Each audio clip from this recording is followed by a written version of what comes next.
Alright guys, and welcome back to my channel. Today we're going to do this little beauty right here, which is the Urban Decay Stay Naked the Fix Powder Foundation. So the claims on this little beauty say that it is a 16-hour wearing powder foundation with a charcoal infused sponge.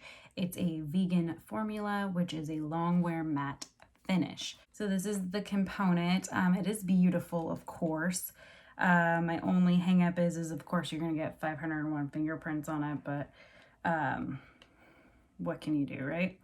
Mine came broken, so just so you guys know that I didn't break it, it came broken. So that's a flaw in their component. It snaps really easy. So if you guys get this, be extra careful with it so it doesn't break.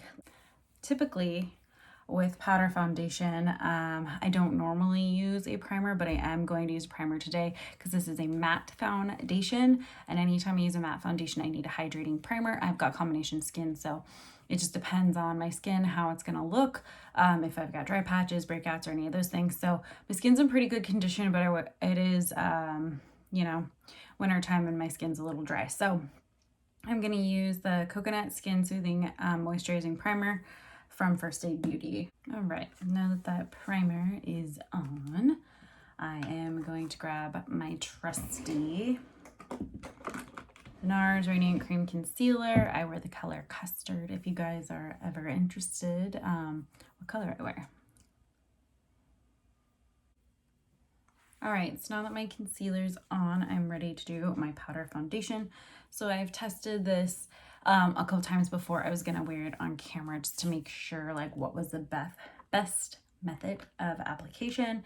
And I find that it comes with this little charcoal infused sponge. You should be using the sponge. When I used a brush, it just didn't look as good. I like to use the brush after to kind of melt any extra powder in. So we're gonna just hop right into it. If you guys are curious what color this is, I went with 40 WY. It's not an exact match. It's actually pretty light. I probably should have went with 50, but I just wasn't sure. Okay, once I get most of the coverage on with the sponge, I like to go back with a flat top, like kabuki style brush. This one's from Bare Minerals, but It Cosmetics makes a few. There's a lot of them out there. Just to kind of melt it in. And the reason why I like to do this is because it is matte. If you just do the sponge, sometimes it can look a little bit thick or cakey, dry, that sort of thing. And I don't want to particularly look like I have a bunch of makeup on. I don't typically wear full face makeup, so it would look a little strange if I just was super made up. So this is how this foundation looks. I realize it's a little bit light for my face, but once I get the rest of my makeup on, you guys will see that it actually matches pretty well. If I went darker, it may have looked a little funky, a little orange. All right, guys, so I'm back. So this is my completed makeup look for the day. If you're interested in the eyeshadow, it is going to be a different video. It is the Melt Vita palette. I will post that soon as well. So if you are interested in that, just be on the lookout. But this video is about the Urban Decay Stay Naked the Fix Powder Foundation. So I have it all over my face, and I just wanted you guys to see that it is very matte. Super matte. So I like to do to kind of help like make matte things calm down is I like to use a setting spray. This is a Scandinavia bridal one. I also love the Urban Decay All Nighter. I go back and forth between whichever one I have, but I have them both and I use them both. So whichever you have. So you're gonna spray your face. I like to bust out a fan and fan it. Okay, so it's pretty much dry, but once I put the setting spray on it, you can totally tell the difference in my skin. I look more radiant, more dewy. It makes all the difference in the world in this particular product, at least for me.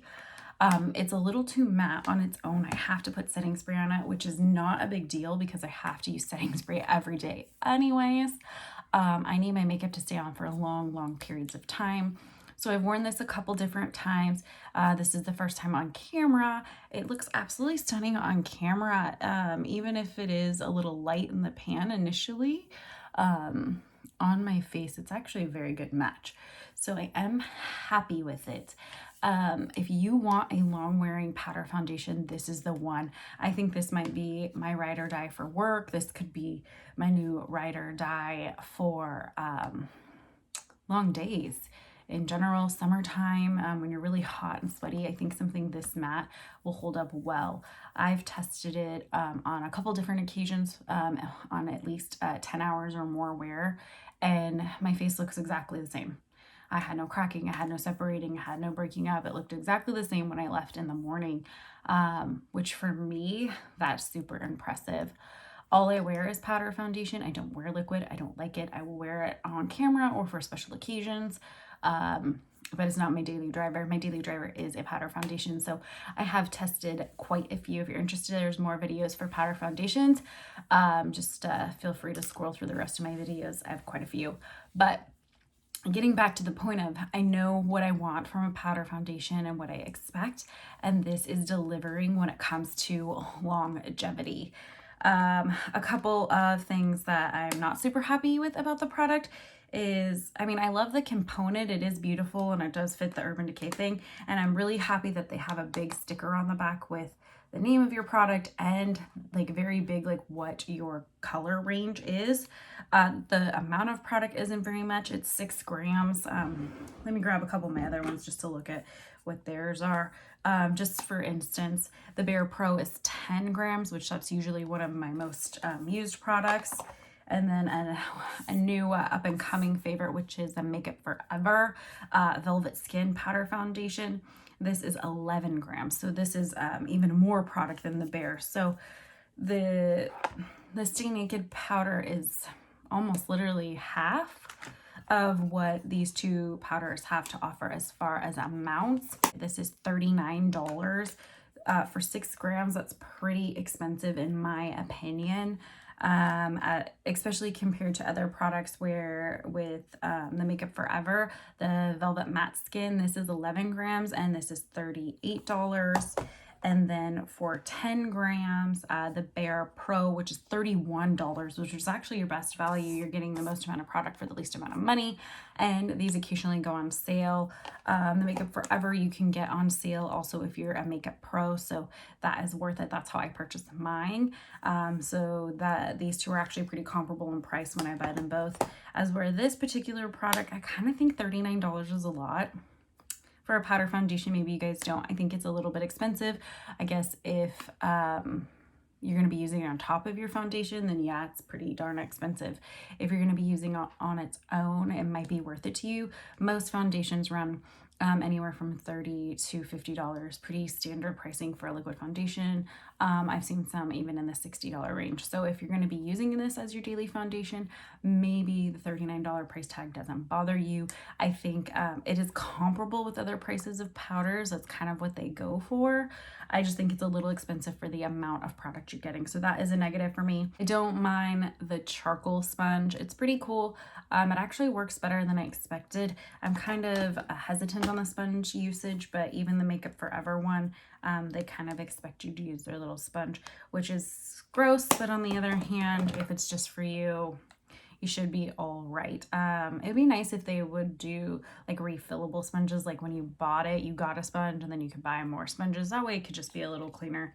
So that's another thing for me that I kind of is an issue. I can put it on with this, but I always have to blend back out with a like a flat-sided kabuki brush. Same thing with any powder foundation for me. I do like the smoothness of a powder kabuki. It kind of takes away some of that like thick powder look that can happen because I do have texture and my skin is not perfect. When I first put this on, I get a lot of texture just right through here and here and here. Today it actually looks really good. I think because I've been playing with it more, I've kind of figured out how to use it a little bit better. But this is definitely something I do recommend, even though I think there are some negatives about the product as far as like price goes. You're not getting a whole lot of product for what you're paying, but the product you are getting is really good. I mean, if you're getting like it claims 16-hour wear. I haven't worn it for 16 hours yet, but I have worn it for over 10, and it does look perfect. And normally at 10 hours, most powder foundations have either already started melting off or cracking. This did nothing. So I do think it's definitely wearable for more than 10 hours, no problem. So I think that alone makes it worth it. And why I would recommend it to you is for longevity. Now, I have combination skin, so for me, this works fine. I just have to use a hydrating primer. If you have oily skin, you will love this. If you have dry skin or lots of dry patches on your face, this is probably not the powder for you. If you've got really dry skin, I would maybe recommend either one of these, the Makeup Forever or the Bare Minerals Bare Pro. Those are a little more kind and friendly to drier skin. This powder by no means is for someone with dry skin. The Stay Naked Fix powder is definitely matte. I also really appreciate receiving this product for free. I love testing and reviewing products for you guys as much as I can. So if you guys get a chance to pick it up, I highly recommend it. Just be aware that the colors in the powder seem to run a little lighter than the actual liquids themselves. So keep that in mind when you're picking a shade. But overall, it's a yes for me. Thank you so much for watching my videos. I really do appreciate you. Please like this video, comment, subscribe, hit that notification bell. I post a new video every Tuesday. In my description box will always be my Instagram for daily posts and my website. And I will catch you guys on the next one.